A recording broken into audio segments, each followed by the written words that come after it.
All right. Hey guys, I am back. It's been a very long time since I've done a video, and I'm back with some new transmitters. I can't guarantee that I'm gonna, keep producing a lot more videos into the future, but I think I am gonna start producing a few more. So stay tuned. There will be a couple more. This video is going to be centered around this transmitter right here. This one is going to be for a later video, okay? This one in particular, I have some issues with, so was not particularly happy with this transmitter, but we'll get into that in another video. This transmitter right here, I've had my eye on for a long time. It's a 150 watt transmitter with a BLF 177. You can see it right there. And it uses a QN8066 chip, which is right there. That one right there. That's the QN8066, and then the thing next to it, that's the crystal oscillator for the QN8066. It's a 32768 kilohertz timer crystal. So, this is the 150 watt Chinese transmitter. And I picked this one up because I know it's got the 8066 on it, which is, a pretty good transmitter chip. And then it's got this BLF 177. Now, I think this transistor is a used one. I think it probably is.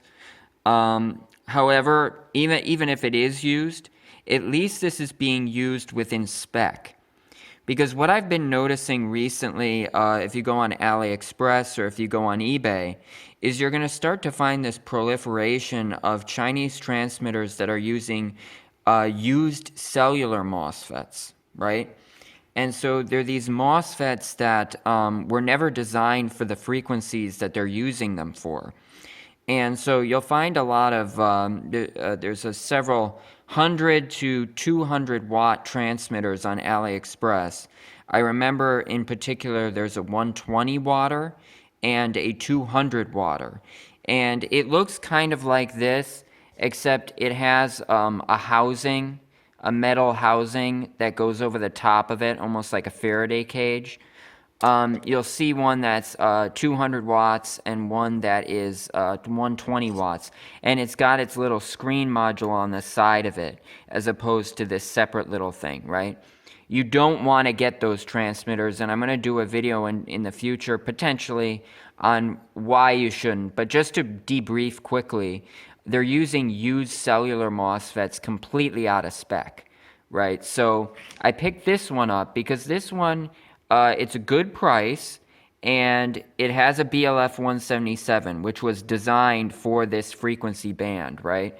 Well, not just for this frequency band, but the frequencies 87 to 108 are within spec, right? And the voltages that we're running it at are within spec. Whereas the 200 watt FM transmitter that I was looking at, I could show a picture on the screen right now. This transmitter, you'll see that it's using the used cellular MOSFET, and it's using it way out of spec. It's actually asking you, down in the description of the item, it says, use 20 to 21 volts. So, yeah, there's no proper transistors that run at 21 volts, or even 20 volts. So, I can tell it's being used completely out of spec. Whereas this thing is good. So anyway, let's get into a little bit of a description on this thing. All right, so we've got right here the QN8066, okay? That's where the FM signal is being generated, okay? It all gets generated in there.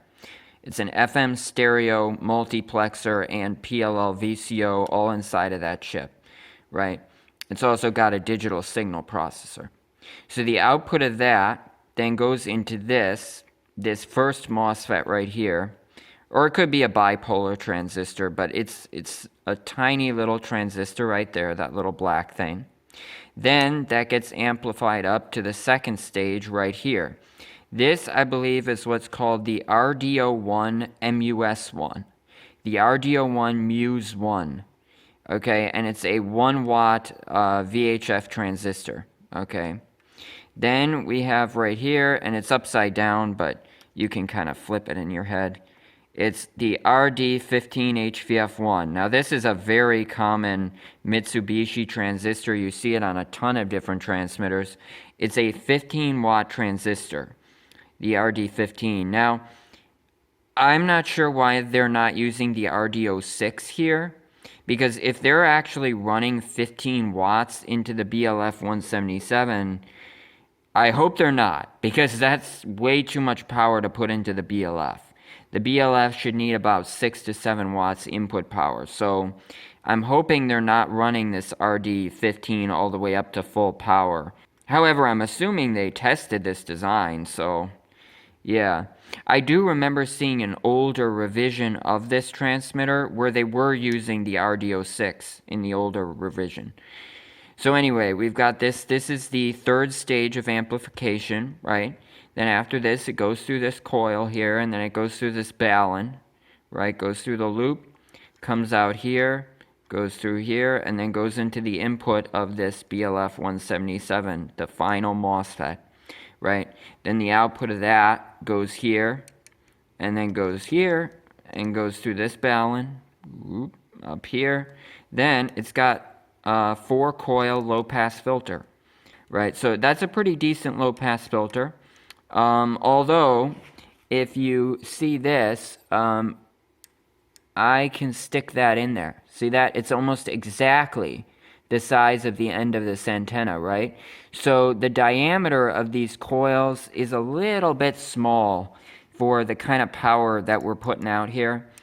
The diameter of these coils is the same as the diameter on the smaller 50 to 70 watt blue transmitter board that I showed you in a different video. It's about the same size coil. So I think these coils are a little bit small, but they're probably all right.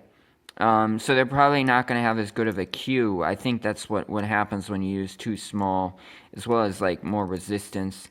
These capacitors, they are using nice big RF capacitors though. This is good.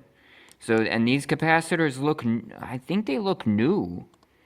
I mean, they could be used, but they look pretty new to me. So these things could be new, which is good. And then we've got our SWR bridge. You know, this is the thing that detects the SWR, right? And also the forward power. So what goes on here is we've got the main RF signal going through this big thick trace in the center. And then on this side, we've got either forward or reflected, I'm not sure. One of these picks up the forward power, and the other one picks up the reflected power, right? And then those voltages that it's reading off, it reads it like capacitatively off of this line, right? Because it's just close enough that it's bleeding. A little bit of the radio frequencies are bleeding out onto these lines on either side, right? And so then it gets turned into a DC voltage, and then that's what comes down these two lines here. So these are the two voltages for forward and reflected power. They come back up here, and then they eventually lead into, this is the main microcontroller for the unit. It is a Novaton. And I've never heard of Novaton microcontrollers before. I've never used one. I don't know anything about them. So, but that is what they're using here. And it looks like there's a little pin header here to program this. And it has support for a USB stick. So you can use this thing, you can plug in a USB stick here, and you can load a bunch of audio files onto there, and you just plug it in, and now this thing becomes a standalone transmitter that doesn't need any sort of audio source, such as a computer or a smartphone or anything like that. It'll just run directly off the USB stick. So that's really good. Or, you know, you can just use your standard 3.5 millimeter audio jack right here, right? So those are the two methods of driving this transmitter with audio, right? I had to solder these wires on here myself. It did not come with any wires soldered on by default. It does come with this cable, though. This came with it. This was already soldered on, as well as this cable, this and the screen. It comes with this tiny little screen. I believe it's like an old Nokia screen or something like that. Yeah, and so that comes with it. You just got to solder on your own wires here and get a power supply for 48 volts. And it's probably going to need, in this case, I'm going to be using it with a 450 watt mean well. I believe it's the SE 450 48 volt, which is more than enough power. It's 450 watts. You could probably get away with using the LRS 350 48 mean well. I really recommend using a mean well power supply with this. If you go on eBay and just look up switching power supply, probably not a good idea to use one of those with this. Those power supplies are kind of dirty. You know, they might work okay for LED light shows and machine tools or something, which is what they're usually used for. But if you're going to be powering, you know, a very sensitive RF device such as this, you want to at least use a mean well power supply. So, one other brand that I found to be pretty good was Velica, though. If you're looking for something a bit cheaper, you can go on AliExpress and find this company called Velica, Velika. Let's get to testing this thing. I got this thing hooked up right here. You know, I got that, and I'm running it off of a Velica at the moment. This is a Velica power supply. It's a 50 volt Velica power supply. It's 1500 watts, so it's way more than what I need. In the end, I'm going to end up just using this mean well. Here it is. It is the, SE 450 48. That'll be plenty for it. And it should provide it with a bit cleaner power. So yeah, I think that's about it. Let's stop here and then we'll power it up and see what happens. Alright, we are back. It is running at the moment. Alright, so we are providing it. I'm just using that Velica power supply over there. But we're providing it with 50 volts. Okay, so let's see the power. There's a 500 watt element in Bird. And if we look, there we are. So you've got 500 right there and then going there. So that is just shy of 150. So pretty good. It's about 149 watts. 149 watts. So it's a 150 rated transmitter and it's putting out just 1 watt less than it should be. So I mean, it's good. Looks good, right? However, see that back there? Look at what lurks in the shadows over there. There is something. Okay, so there's the spectrum. I got it all set up so that we can see it clearly. Let me get my probe here. Alright, so what we've got here, we've got about 10 dBms. We got about 10 dBms going out. Okay, this is with an attenuator, of course, okay? There's a lot of attenuation in this signal, okay? Because it'll blow out the analyzer if I just hook the transmitter directly up to this. Well, anyway, we can see we're right at the peak there at 10 dBm, and then we go down, and there's the noise. That's negative 26, okay? So that means it's negative 36. So the noise is only negative 36 below carrier. That's not good. And this looks like a pretty big hump. This is much wider than the QN8066 normally is. So I'm thinking a lot of this noise has to be coming from the amplifiers, because this is just not what I'm used to with the QN8066. I am used to a bit of a hump, right? It has a bit of a hump, but not this much. We can see the span right here. 77 megahertz. Okay? So this is a very big span. So this is covering a lot. So if we span in, okay, see what it looks like when we span in a lot. It probably won't look quite as bad. Now, by the way, oh, we see, yeah, that's interesting. Okay, hold on. I just need to make sure we're doing okay temperature-wise.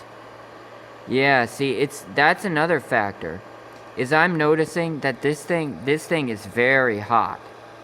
Not very, but, it seems like, you know what I'm surprised by, is this little fan that's on here. This fan actually isn't as good as the fan that's on the little blue transmitter. It seems like this fan needs an upgrade. This fan isn't good enough. The air that's blowing out of here is blowing pretty slow. It's just not quite good enough. So this thing's getting pretty hot. I mean, that's not too bad, but, you know, it's definitely hotter than the other transmitters that I've used that are like this, right? The SWR is a little bit wrong as well. You know, it should be saying like 1.0 right now because I'm on a dummy load. So, yeah, you know, I mean, but I think the temperature is stable. And I like the screen. It looks good. So we'll keep watching that, right? It's about 44 something. It's about 46. 47. Alright, yeah, see, I think it's going up.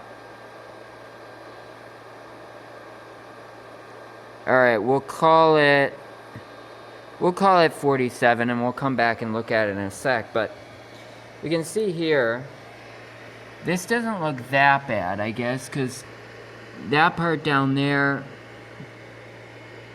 32, so that's 42, because remember, we're up at 10 dBms up there, right?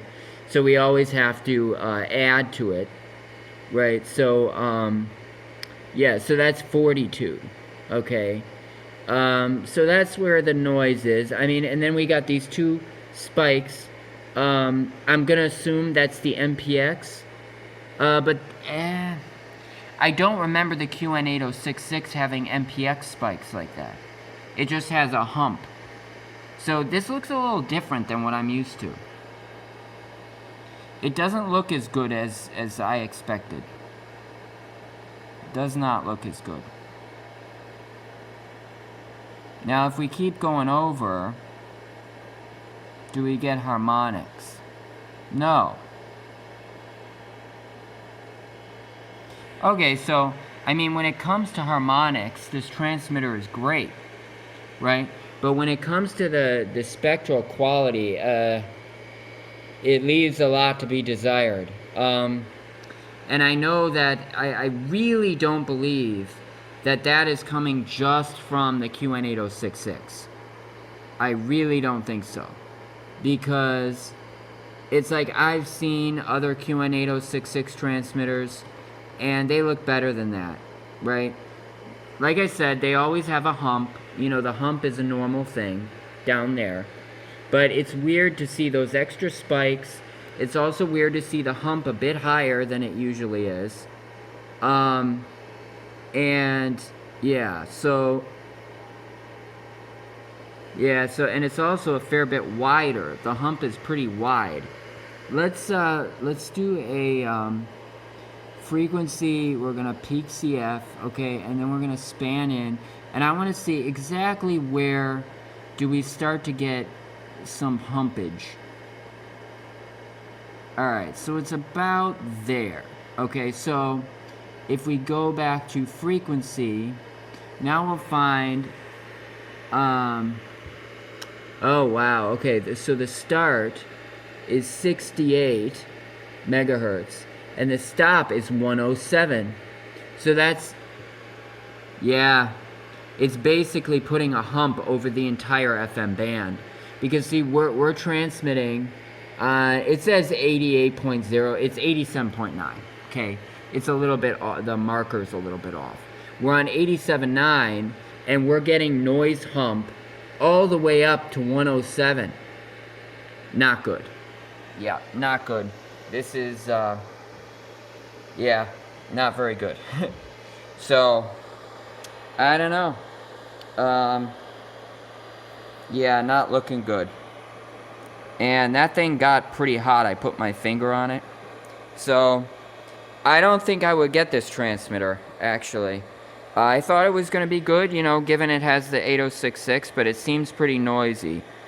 And I may end up doing one more test where I just briefly test out the noise and see how much it's covering up other stations. Because it would be nice to see the real world impact of that noise. You know, like how big of an issue is that really? But yeah, I mean, this chip, right, the QN8066, it does have a noise hump, but this is a much bigger noise hump than there should be. So I don't know if it's just not matched perfectly, or it must be something like that. Let's see what we're getting now. Okay, yeah, we're exactly 150 watts. All right, that's good. And 45. Okay, so we're doing all right temperature-wise and power-wise. So before I quit this video, I think it would be important for me to reset the frequency. Let's find out what we get if we go all the way to the top of the band. Let's do this. And what are we getting? Ooh, no, 90 watts. Oh. Yeah, yeah, okay. So this thing is not matched very well. It just isn't. Alright. Yeah, I thought this would be a bit better. But yeah, okay, so we're getting 90 watts. Alright. So let's, you know, just for more experimenting, I'm gonna take it all the way to its bottom end. Not that many people would use that frequency, but, you know, well. Yep, 76. Alright. Go. No. Go. Alright. We're going. On 76. Ooh, did you see that SWR jump? That was interesting. So, what are we doing? Yeah, that SWR is looking kind of weird. What are we getting? Oh, look at that. We're getting over 200 watts. Whoa. 210, 220, is that 230? Ooh, okay. That might be a little hard on this guy. How's he doing with the temperature? 43. Alright, I mean, that's really pumping out the power. Wow, okay, so you know what? I think this thing needs a little bit of matching work. Because, I mean, that's a very big difference. You know, transmitters will always vary in their power output, but this is massive.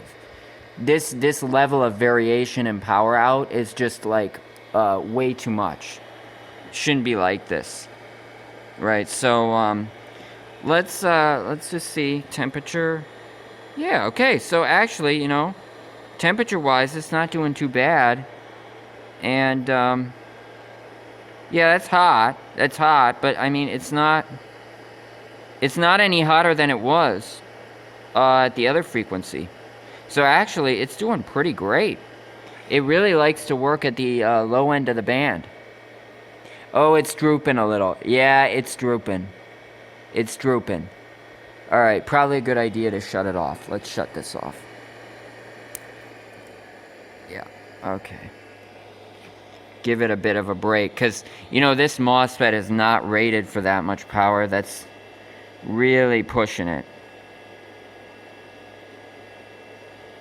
Okay, it's cooling down. Alright, and sorry, I didn't show you the spectrum on that part of the experiment. I forgot to, but it looks the same. I saw it out of the back of my eyes. It looks exactly the same. And so the spectrum doesn't really... the spectrum is always not so great, no matter what frequency it's on. That's what it looks like to me. But the power output varies very greatly, right? So, yeah, so I would say this transmitter is really suited to the low end of the FM band. You definitely don't want to use it at the high end. You're only going to get like 80 to 90 watts out of it. And on top of that, this MOSFET's going to be operating very inefficiently. So if you're using the high end of the FM radio band, you don't want to use this thing. It's just not going to cut it. But, you know, if you're using the low end, you know, maybe you get it. But, so yeah, that's about it for this video. This one's not putting out, it's putting out only half the advertised power. It's meant to be a 15 watt. It's putting out about 6 watts. Okay, 6 to 7 watts. And so, but the audio quality is really good, and I think the spectrum is clean, although I haven't seen it yet. I'm just assuming it is because it's got a BH1414K, and it looks like the design inside of it is very good. You know, a lot of Faraday cage stuff. Stuff looks isolated well, a lot of capacitors, so I think it'll be good. And it's got this nice VU meter on it. So, we'll see. All right, so take care. Bye.